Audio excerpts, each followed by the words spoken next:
Welcome back to the episode 6 of the With Laura Smith podcast. In this episode, I sat down with an incredible woman named Saz, the digital creator behind Saz Energetics and host of the She Who Leads podcast. Saz helps soulful women attract wealth, impact, and align success through a blend of energetics and feminine leadership. But I let Saz to introduce herself and share her own story and her journey about what she does and how she gets to do what she's doing.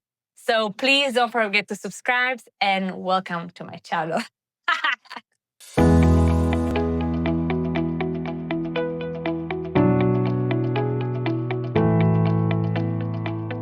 we are rolling.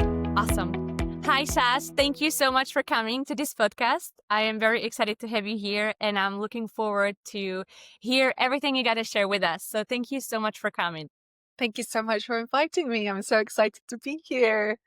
Yes, Saz, if you want to just share something about yourself, just if somebody asks you what you do, who you are, what would you say? I'm a little bit of everything. I am a business energetics coach. I'm an embodiment mentor. But most importantly, I am just an absolute passionate freak about life and just really want to help women be able to bring their projects to life, live their fullest expression of what their life and business actually looks like. So in a short sentence, that's me. I like that. It's sold. You sold it already. Okay, let's start with this. I did some research on you and I've seen like in the past, you were a yoga teacher. Yes, that's true. And if you want to go before that, what you were doing before teaching yoga? What was Saz before at the beginning? I've always been a coach. The reason that I've always been a teacher or a coach of some sort is because when there's something that I'm passionate about, I can't not speak about it. So since I was 14, when I was 14, I was a piano teacher and I just loved piano at the time. So I was teaching kids piano. I became a tennis coach because I love tennis. Now I don't play tennis, I play paddle. So I was a tennis coach and then I was a kayak instructor. And after being a kayak instructor, I was then traveling around the world. And that's when I then found yoga. And I just fell in love with yoga. And people started following me for it. I was gathering friends together to practice yoga at the top of a mountain for the sunset. And it was just such a powerful experience for me. So me before yoga is, to be honest, still the same person. That is just when there's something that I love to do, I can't just keep it to myself. It becomes the thing that I speak about. It becomes the thing that I just do the most. And yeah, always been like traveling, always been teaching. Okay, let's go to that. So you said you've been 14 years old and you start teaching kids a piano while you were a kid, which is kind of funny. Would you say that you were born with this like mission to teach, or because a teacher needs to be a leader, would you say that you always consider yourself to be a leader? I guess teacher? So. Yeah, I guess so. It's just that when there's something that I really love and I'm confident in it and I see how it impacts and changes my life, because all of these different things that I've taught, they've been like really transformational in my life and something that has like formed a big part of who I am. I see how it's become so impactful for me. So it's like the confidence that I have when I share it with someone is because I know how amazing this thing is. And I really want people to feel that same kind of passion and enjoyment or transformation, whether that's coaching or sports or whatever it is, through what it is that I'm teaching or that I'm doing. So yeah, I mean, I always feel like I've been like somewhat of a leader, and I grew up with a father who I see as a leader. He's always led teams. He's always led, we call him like the boss of our family and the boss of our cousins and the boss of his company. So I've always seen him as a leader. So I've always kind of wanted to naturally follow his role actually in that aspect. That is so inspiring. It's very nice that you discovered this passion so early. Yeah. Because so many women are still like at their 40s trying to find out what they want to do. So you had like a nice role to follow, which was pretty cool. It was, I guess at the time I didn't know this is what I wanted to do. All I knew was that this is what I wanted to talk about for now. And so I have this really vivid memory in my mind that when I was at school and my teacher was asking me, where do you want to go to university, or what do you want to do when you're older? And I was in the library with all of my friends, and my friends, they were studying and they were doing all these things. And I was sat there thinking, this isn't what life is about. And at the time I was watching GoPro videos of skiing and tennis and all these really cool things. And I said, I don't want to go to university. I just want to do the things that I want to do. I just want to talk about the things that I want to do. And in that moment, my teacher, she looked at me. I remember this so clearly, and she was like, "You're going to be a failure." And and that was the moment for me that I looked at her and I was like, "You don't get to decide. I get to." And that was the moment for me that I was like, "Oh no, I get to decide what my life looks like, and I get to choose what I want to do." And that was like a really big turning point for me. But yeah, was kind of bad advice, but from a teacher. But That it's is a all good. terrible advice. And Yeah, and this is so funny how teacher doesn't know what impact they do on the kids and the yeah, words they use. It's it's yeah, it's it's so nice that you had that strength to like put it up like, no, like I'm gonna do something and I show you. yeah. Because I just remember looking at her and thinking, oh well, I don't want to be a teacher. So who is she to tell me what if I'd be a failure or not, if she doesn't even know the other aspects of what I want to achieve in life and what I want to do with life. So yeah, that could have gone two ways, that could have been like me being like, Hmm. oh, I'm a failure. But that really formed me actually to be like, nope, I'm gonna decide. I think this is like a lot of things that we also struggle, and me myself, when people tell us who we are and we start believing it, and Yeah, those are for just so sure. lies. Yeah, it's a lot of what people tell us is just such a strong projection. And I had this experience actually about like a week and a half ago as well, where someone was projecting a fear on me. And in that moment, I realized, oh, that's not a belief I want to embody. Someone told me who's not in the coaching industry, who doesn't understand what I do, a family member, but this is quite normal from family that don't get Hmm, what we of do. course. I said, oh, well, people will only take you seriously if you're old, you have wrinkles and you have gray hair. And in that moment, I could have really believed them and said, oh, no one will take me seriously. You know, I'm not even 30 yet. Like, why would someone want to work with me? I don't have experience or wisdom. But it's like that shift of, oh, that was a projection that they have. Like, oh, that's not actually truth. That doesn't get to be my truth as well. So I kind of caught that one in real time a week and a half ago. And I was like, ooh, got to distance myself from that. What would you say, maybe, let's talk about this. What would you Mm. say when women are surrounded by people like that? They are not supporting, they don't, especially like you said, family is like a Yeah. huge part where they Yeah. don't believe in us, or like partners. And, when you're stuck in that environment, what would you say maybe those women too? Yeah, that's a really interesting question because I actually had this conversation with a client earlier this week about this, who doesn't have anyone like around her, and like Mm. her family really don't get it, especially when we're in this kind of like spiritual world. People are like, what? Your environment really matters. So there's two things here. So there is number one, taking back your own worth, which is like the internal work as well. So it's like noticing that a lot of the thoughts, a lot of the beliefs that people are saying are a projection onto you as well. So how can we notice them in real time? So it even looks like, what are the beliefs that we want to have, or the beliefs that aren't serving us? Um, and when we notice what are those beliefs that aren't serving us that come up from family members, when they come up, we can go, oh, okay, that's a belief that they're experiencing. Can I now detach myself from this? Like, can I give them like love and grace and just know that they just don't know. So that's okay. So can we take a step back from that? And the second thing is also the environment that you're in can really actually plays a massive impact on you. So if your family members aren't supportive, which is most people, to be honest, can we get ourselves into spaces that are more supportive? So whether that's like communities in your area, for example, like networking events of like-minded women, let's say. It might be online spaces. So I know a lot of people that don't have like the networking, like what we do in Barcelona, where we have a lot of like-minded people, but then it's maybe going into mastermind spaces, um or finding a mentor who has achieved the things that you want, and is normalizing the things that you want. Because the thing that's really hard is when we're trying to achieve something that isn't normalized by the people around us, it will never feel normal in our nervous system. So we'll always keep subconsciously repelling it because it just doesn't feel safe for us. So when we can start to normalize the things that we want because we see it in other people or the conversations that we're having, it starts to feel a lot safer in our body to be able to receive those things and embody the version of us who actually has those things, because we're in the environment of people who are doing the things that lead to the outcome of whatever it is that you want. So that's kind of like, I guess, like the practical side of it, which is like, okay, how can we shift our spaces? Even the content that we're consuming, for example, like the people that we're following, what kind of beliefs do they have? And this one is really subtle and really powerful. And I found myself going through this 2 months ago, where I realized all the people that I was following didn't actually have the life that I wanted or the beliefs that I wanted. So I had to go through like a massive purge of releasing, in my case, business coaches who were showing me what success looked like. And I actually didn't want that version of success.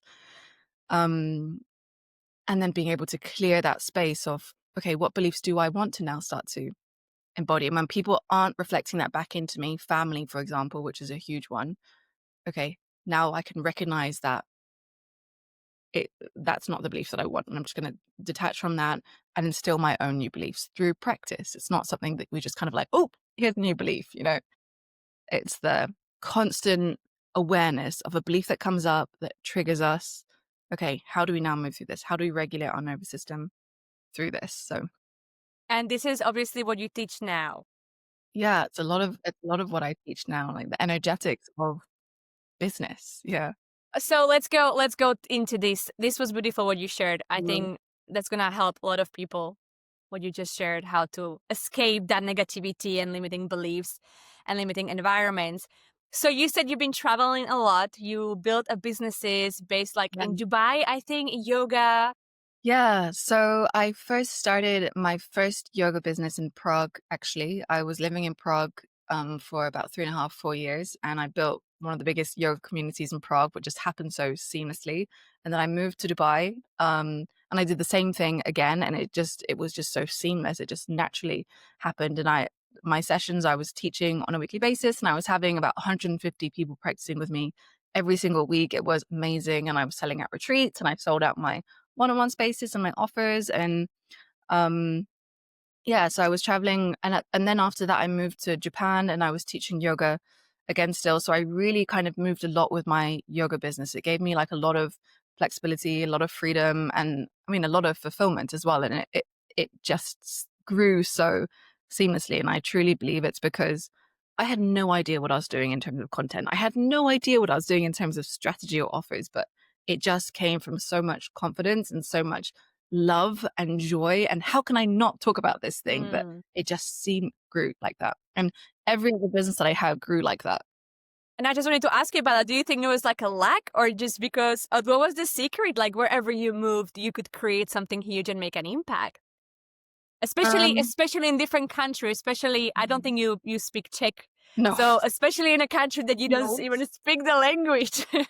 Yeah, I don't know. It was just, I think, when women are magnetic and they're really coming from this space of joy and they're fully aligned with their mission, and it's just a part of who they are, that's the kind of energy that people are attracted to. And that's not, no content strategy can replace that. And for example, I grew my previous coaching business before where I am now. I was a mindset and procrastination and self-sabotage coach. And it also grew seamlessly. And at the time, I still didn't have a proper content plan or launch plan. And it really was from this detachment of, it's not about hitting the income goal. It's not about, um, although I was excited about where I was going, it was really from such a pure place of service and just so much enjoyment. And like content never felt like I have to post.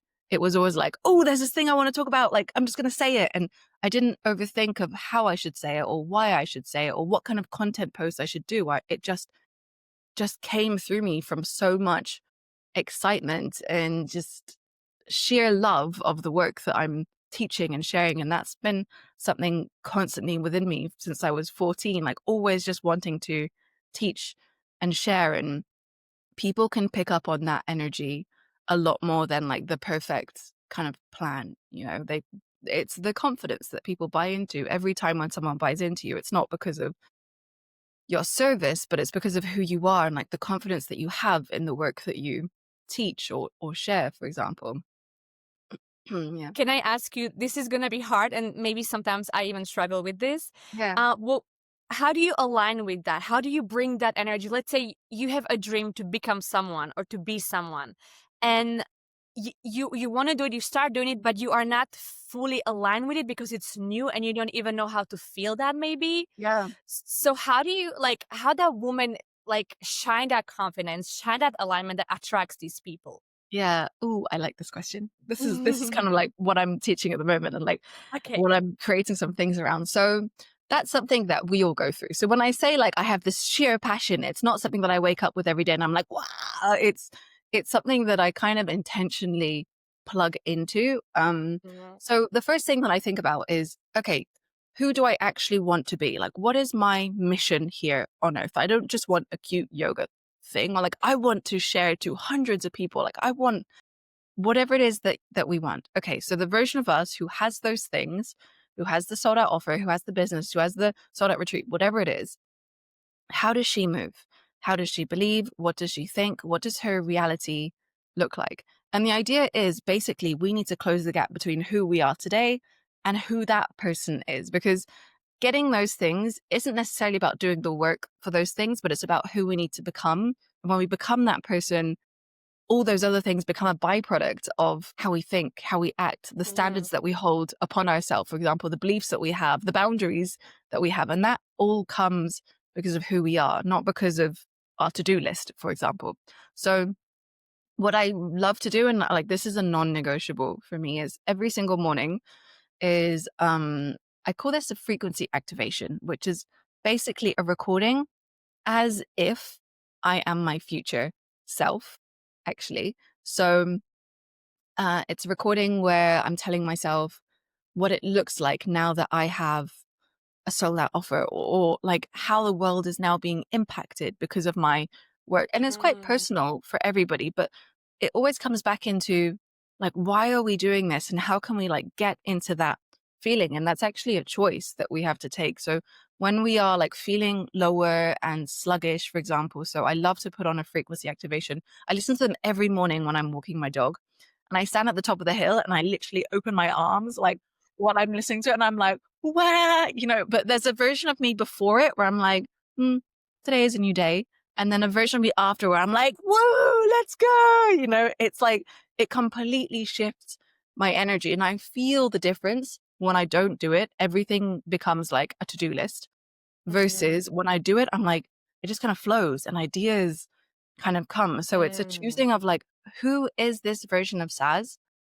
Like, why is she even doing this in the first place? Because a lot of the work that we do, it's not even about us. It's like about how it impacts the world. And, when we see our clients' faces because of the transformation that they've gone through and how it then ripples into everybody else, it's always just coming back into like that deeper why and then feeling it so deeply. So that's the frequency activation that I love to listen to when I'm in the process of like building an app to create frequency activations, because this is like a big part of the work that I do with my clients. I record them frequency activations.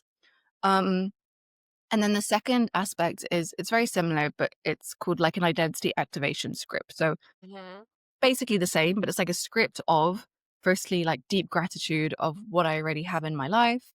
And then like my manifestation. So what it looks like now that I've achieved my manifestations. And I read that every morning and I can't not feel excited when I read that. Basically, it just triggers this, oh, this is what my life gets to look like kind of feeling. And that's like my intentional shift.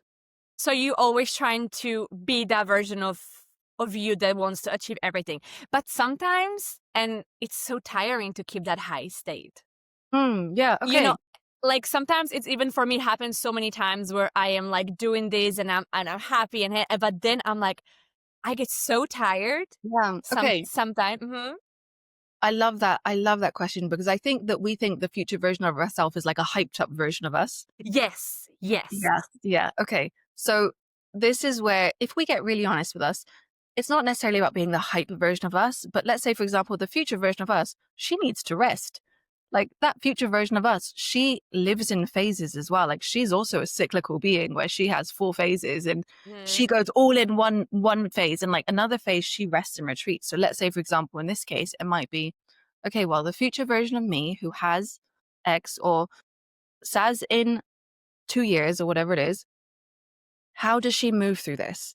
And it's not necessarily about being hype. It's like, okay, well, let's say a family member said, oh, you're not going to make money in your business. Okay, well, that's when I'd bring in the future version of myself. Okay, the version of me in 2 years, how would she react to this? Would she step back and go, of course I will? Or will she give them grace and just walk away and like place a hand on her heart and go, yeah, of course you will. But she'll say that to herself where it feels comforting. So it's not about the hype version, but it's the embodiment of what is really true to that person of us we want to be, you know? And sometimes. Because sometimes, like as you said, the social media and the coaches, and if you are looking at the people, it's always so hype. They're always Right. doing so much, and they're Yeah. always doing this, and then you're not feeling that. You're not always happy and smiling, and then you feel guilty, like, oh, this is not who I can be because. Yeah. That's a really, really interesting point. And I posted a content about this recently because I saw someone saying like, oh, if you're broke, if you're happy, you're making yourself broke. And I was like, I wish more women knew that your emotions can also be your GPS. Like they are a signal for you to listen. Like if we're feeling tired and we're overrunning that because of hype, we're never going to get the downloads or the clarity or the intuitive drops that we need to hear because we're rushing. And as women, that is actually our power, that we can slow down and we can hear that, because sometimes it gives us thoughts that we would have never had if we were constantly just like hype, rushing to the next thing. Like for me, I really believe like wealth, quote unquote wealth, as female entrepreneurs is very much about like peaceful living, not necessarily always chasing the next income goal, but a life that just feels so peaceful for you and like Yeah. and rich with joy, like your own soul aligned joy. And that might mean spending a Friday watching Netflix, which it does for me sometimes. You know? And it's Yeah. and it's okay, and it's okay. %. Yeah. So I've noticed you.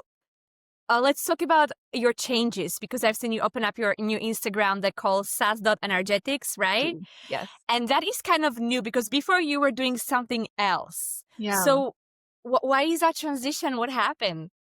So before this, I was just a traditional business coach. So I became a business coach. So the transformation, it's a long winding road of many different things.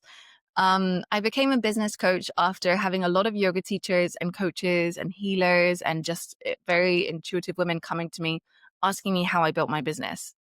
And I just naturally, never in 100 years would I thought that I would have become a business coach. I just thought that was not me at all. But I had a lot of people coming to me asking me about business. And I just thought, oh, wow, I can really help these women. So I became a business coach. I was coaching for about 2.5 years.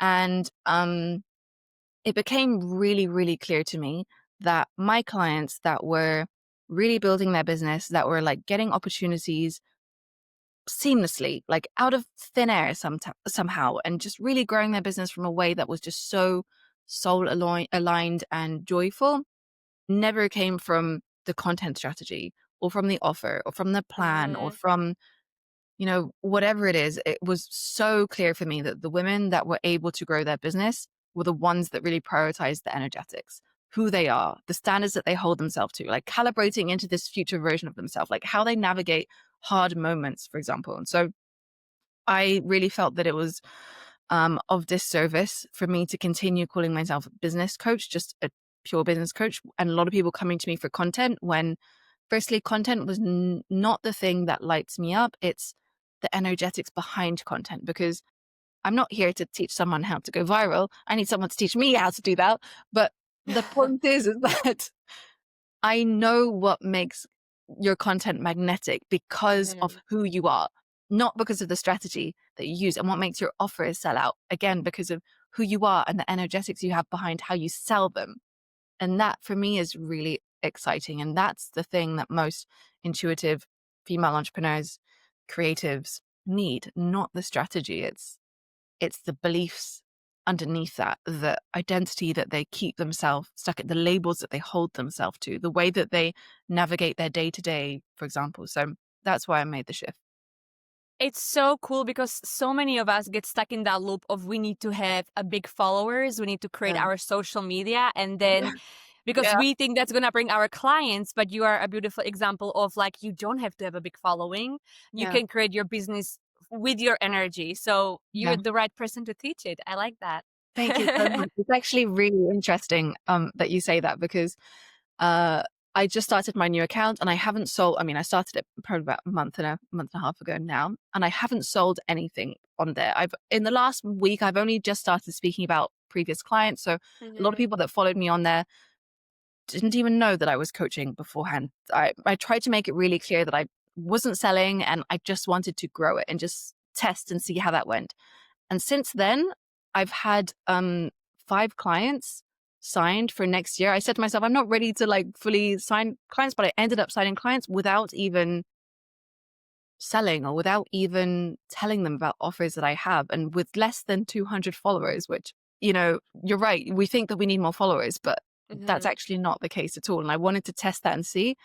And that is the reason why I pivoted, is because it's not about even the follower count. It's literally, who is that person behind the screen? Like, how do you talk about this? How do you share it? How do you become magnetic because of who you are, not your strategy? Yeah. Do you agree? Okay, like we talk a lot about energetics and business. And do you agree that there needs to be like once you have your business running that you got to put some structure in it? Yeah, I do. And th- that's a good question. And the thing is, structure is going to look so different for everybody. So structure is really, really important, especially for multi-passionate, free spirit women. And I know this because I live by structure. So structure means sometimes my Sunday planning, like, okay, how do I now create content in advance, for example? So I'm not always doing things on a whim. So structure, the way that I think about structure, it really gives you more freedom because your thoughts are more organized, basically. So if we don't have any kind of structure, and I've had this conversation with a client, she's in the process of doing 3 things. But if she's doing all 3 things at once, she's actually not doing any of them. And it just becomes so extremely overwhelming. So structure might look like, okay, prioritizing one thing for 1 month. How can we now create around this one thing? So it's going to be so different for everyone. And this is why I moved away from traditional business coaching, because I didn't want to teach people how to create content. I wanted to teach people how to create structures that work for you, depending on your energy. So let's say, for example, even with human design, like, structures are going to look so different for me. So as a generator in my human design, I need to create when I'm in joy, when I feel really good. But when I feel like I'm forcing it, I can't create. I have to back off and not create, because then it's, for me, what I feel is just like inauthentic kind of, whereas someone else might need to batch create. So yes, structure is massively important. Otherwise we're just kind of like winging it day to day. But everybody likes a different amount of structure. For me, I do really love structure, but my structure also fluctuates. So 1 month I'm like really planned, and 1 month I'm like super loose as well, depending on like what my goals are and where I'm going. But yeah. So what would you say if some woman comes to you that she is tired of hiding, she has this great idea and she wants to put it out in the world, but she has no idea what to do, like where to start? Like either like, okay, she created the Instagram account, she's starting posting, but nothing is happening and she doesn't know how to like expand that business. What would you suggest for that woman? Firstly, we would start to understand like what is it that she actually wants to do with it. So is it build her following? Is it launch an offer, for example? And if that's the case, we would then kind of like reverse engineer. Okay, so if she wants to launch an offer, let's say in 2 months' time, okay, can we now start speaking about the offer now or in 1 month, or when should we start speaking about it? Then we would also, so that's kind of like the structure that we'd put in place to look at, okay, so if we're going to create a launch for it, what most people do is they create an offer and they're like, okay, I'm just going to launch it the day they finish creating it. But what we want to do is kind of like reverse engineer the stuff that we're doing, because a lot of people just post something, offer something, and then never talk about it again, and then wonder why like no one's buying it, for example. And that's because we haven't given ourselves space to launch it and to give ourselves time throughout that like launch plan. So look at like the dates, for example. So the structure would be like, okay, let's say we're going to launch it on the 20th of January. So the week before, are we going to have a masterclass? Let's say, okay, so this is when the masterclass is going to be. So we have ideas of like checkpoints, for example. So we know, okay, so for this week, maybe we're focusing on speaking about this angle of the offer. Maybe next week, we're going to focus on this angle. So that's more of like the practical side of like launching something. But then really like the deeper stuff is, why are we hiding? Like what's going on here? Do we have family members who are following you? Can we remove them firstly? Because a lot of the stuff that we're doing, like if we're thinking about what school friends are going to be thinking about us, yes, we can do the work and we can work through it. And we can also remove them so we don't have that roadblock straight away to we get to make our life easier. A lot of people feel like we have to kind of like willpower our way through it and feel like we need to heal that part of us. And while yes, we do, we can also still remove them. And it just makes life so much easier. When I started this new Instagram account, it was like a clean slate. And I was like, I can be anybody I want to. I can say whatever I want. And I didn't realize, even still after doing this for years, that I still wasn't quite authentically myself on my previous account. So looking at like the beliefs that are coming up underneath, like why are we hiding? Okay. And then the procrastination comes in. So are we procrastinating because it feels like such a massive goal? Can we now break this down, for example? And then if they're multi-passionate, do they have many different things that they want to be focusing on?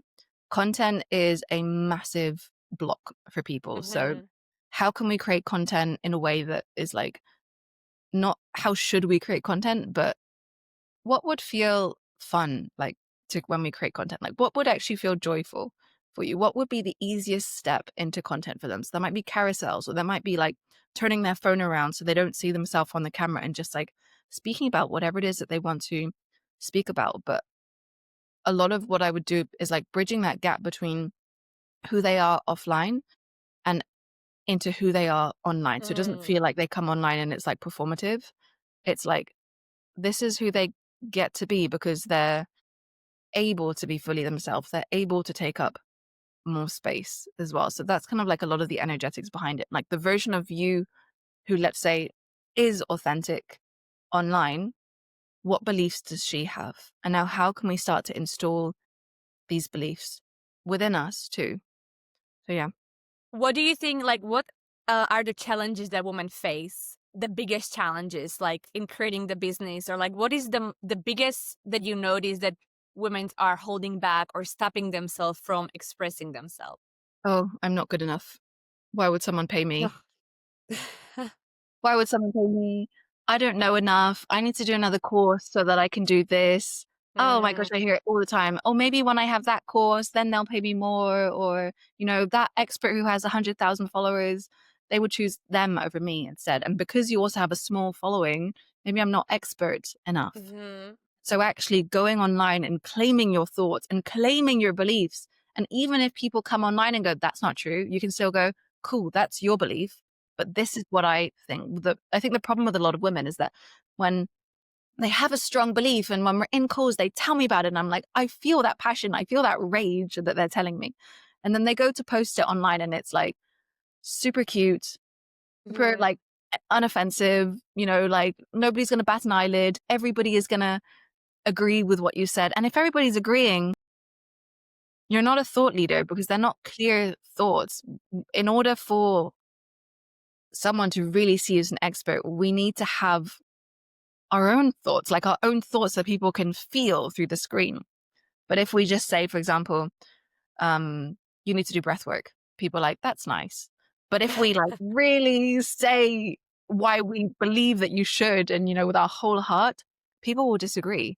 And that's really scary.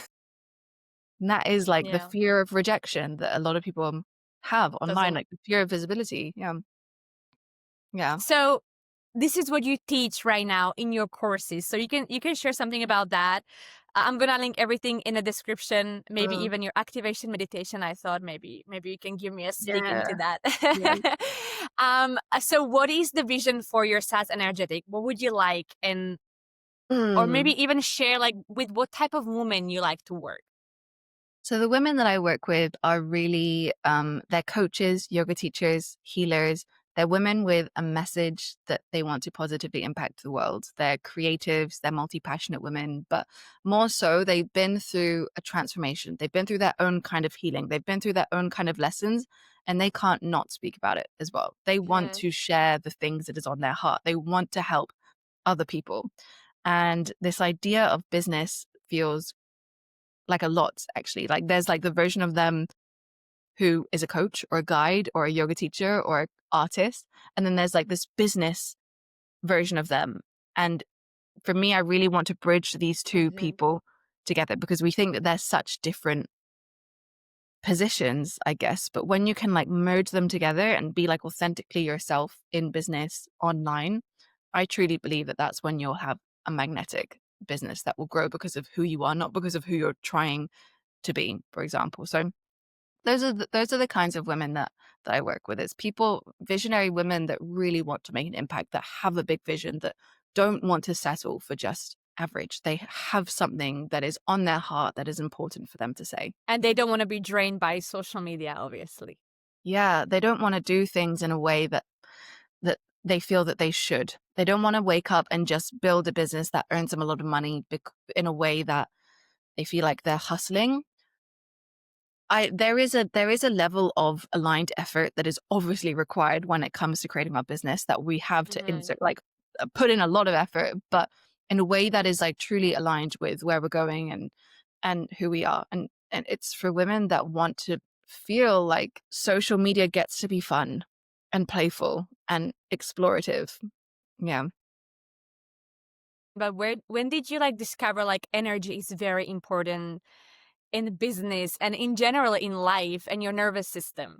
Through growing my own business, actually. Okay. Because the first business coach that I had, when I first became a coach, transitioning out of being a yoga teacher and into a mindset coach, I worked with a male coach, and he gave me all the strategy, everything that I needed to know. And it was horrible. It was horrible. I hated my business at the time. I hated what I was doing. I hated the strategy that he was giving me. And then I started working with women business coaches, and I was doing a lot of the work myself, and nothing changed in terms of my strategy. Well, I mean, it did change in terms of my strategy. It was actually like less strategic, but more of just being like, oh, this is what feels good. This is what I really like to do. And that's when my business really grew. And that's when I didn't even realize it at the time, but I was prioritizing energetics. But when I really started to notice the difference was in my own clients, because I really had to look back and see, okay, well, these two people have the exact same content strategy, but one person is selling out, the person isn't getting anything. So what is the mismatch here? Like, what is going on? And it was so clear for me. The person who was struggling to get things was approaching content in a way that was like, oh, let's just post it and just get it done. Like, who's going to pay for me anyway? Like, I just want to get it out there, whatever. Versus the other person that was like completely detached. She's like really excited to share it, always buzzing with ideas, like she's moving from this very, very different place. And it was so clear that I was like, that was because I saw this like happening over like 2.5 years. And it happened so often. And I was like, yeah, I know exactly what it is. It's the energetics. Hmm. That is awesome. I'm so glad you said that, because there are always these two type of people. Yeah. And Yeah. okay, and I've seen also that you've been doing some breath work. So obviously regulation of your nervous system is Yes. very important in your business. How do you approach that for yourself and in your business maybe? Why is the regulation and why to feel good is so important, obviously? Because I committed to a daily breathwork practice about 4 months ago. And that for me was the moment that I realized that I started to manifest a lot faster. And it was because I gave myself the space to slow down. And this is actually when the pivot in my business happened, because I knew that there was something off in my business for 1 year, but I was in denial with it for a year, because I was like, no, it's working really well. Like, I'm getting my clients results, but something didn't sit with me. And it was only until I prioritized breathwork a lot more and I really took a step back that it's like my internal world started to change. And because of that, my external world started to change. And I then started to realize, oh no, I can't be doing business like this anymore. I can't be just doing business coaching anymore. Like things need to change. So for me, as soon as I started practicing breathwork consistently, because I've always done it, but like not super consistently, I don't even know how to explain this, but opportunities came out of thin air. I've never felt so aligned and authentic in the way that I moved. It felt like I had kind of like tapped into a deeper truth of who I am. And I Is it couldn't, because you were like calmer, or what do you mean? Like, what has changed except of breathing deeply? yeah. So I always felt that breathwork was boring. I always felt, okay, Yeah. cool, breathwork, yeah, we can be relaxed, but I'm quite relaxed as a person anyway. Um, but it it was like in the silence, because I do a breath work and then a meditation that follows it. And it's like in that space of the meditation, I'm clear. I'm clearer than I ever have been through the day, through the morning, and especially in the morning where I wake up and I'm like, oh, I've got this thing, I've got to do that thing, blah, blah, blah, and I've got to walk my dog. And it's loud. Mhm. And the moment I do my breath work followed with a meditation after, I'm not in a rush anymore. It's like it's like my BS filter is suddenly turned on. I'm like, oh, I can see where I'm now kidding myself. Like, oh, I can see where I'm now acting out of alignment. It's just a space that has given me so much clarity to drop into my actual truth. And because of like being able to drop into my truth, it's helped me create something that is a lot more truthful for me. So as an Mm. example, when I first started doing breathwork consistently, I said I would like go all in. The first thing that I noticed, I already knew that something felt off. And I had this thought that came to me in my meditation after breathwork that success isn't champagne in the bathtub and reaching X amount of money per month. And I was following all the business coaches that were saying that's what success was. And so it was this first awareness that, oh, okay, I have to purge all of that.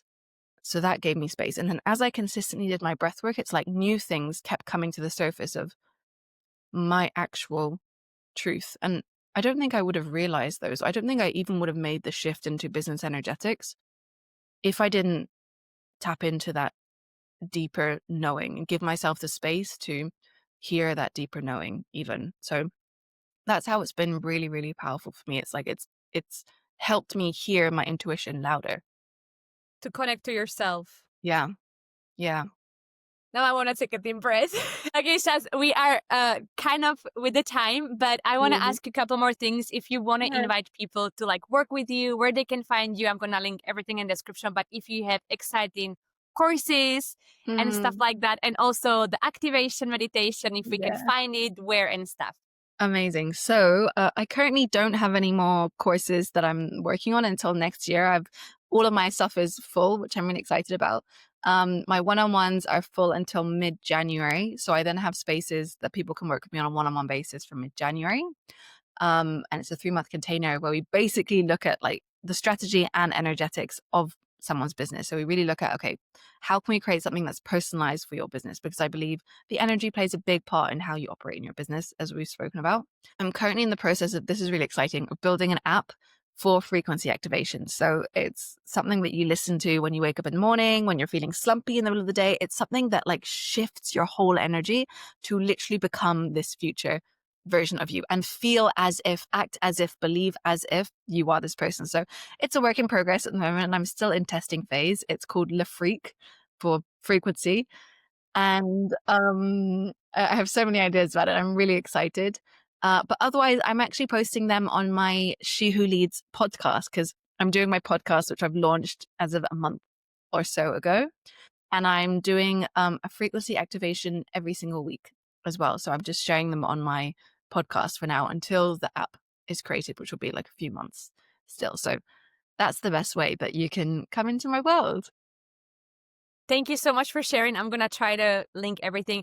And yes, I can talk to you about hours with you about like hours, because you have that podcast and all these exciting things going on. So please, everybody, make sure you give her a follow, that you check her out, that you schedule everything you have to schedule with her, because she's an energy.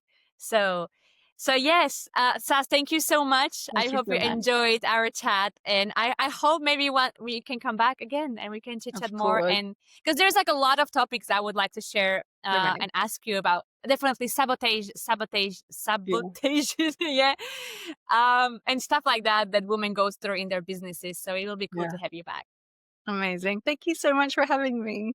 Yes, thank you.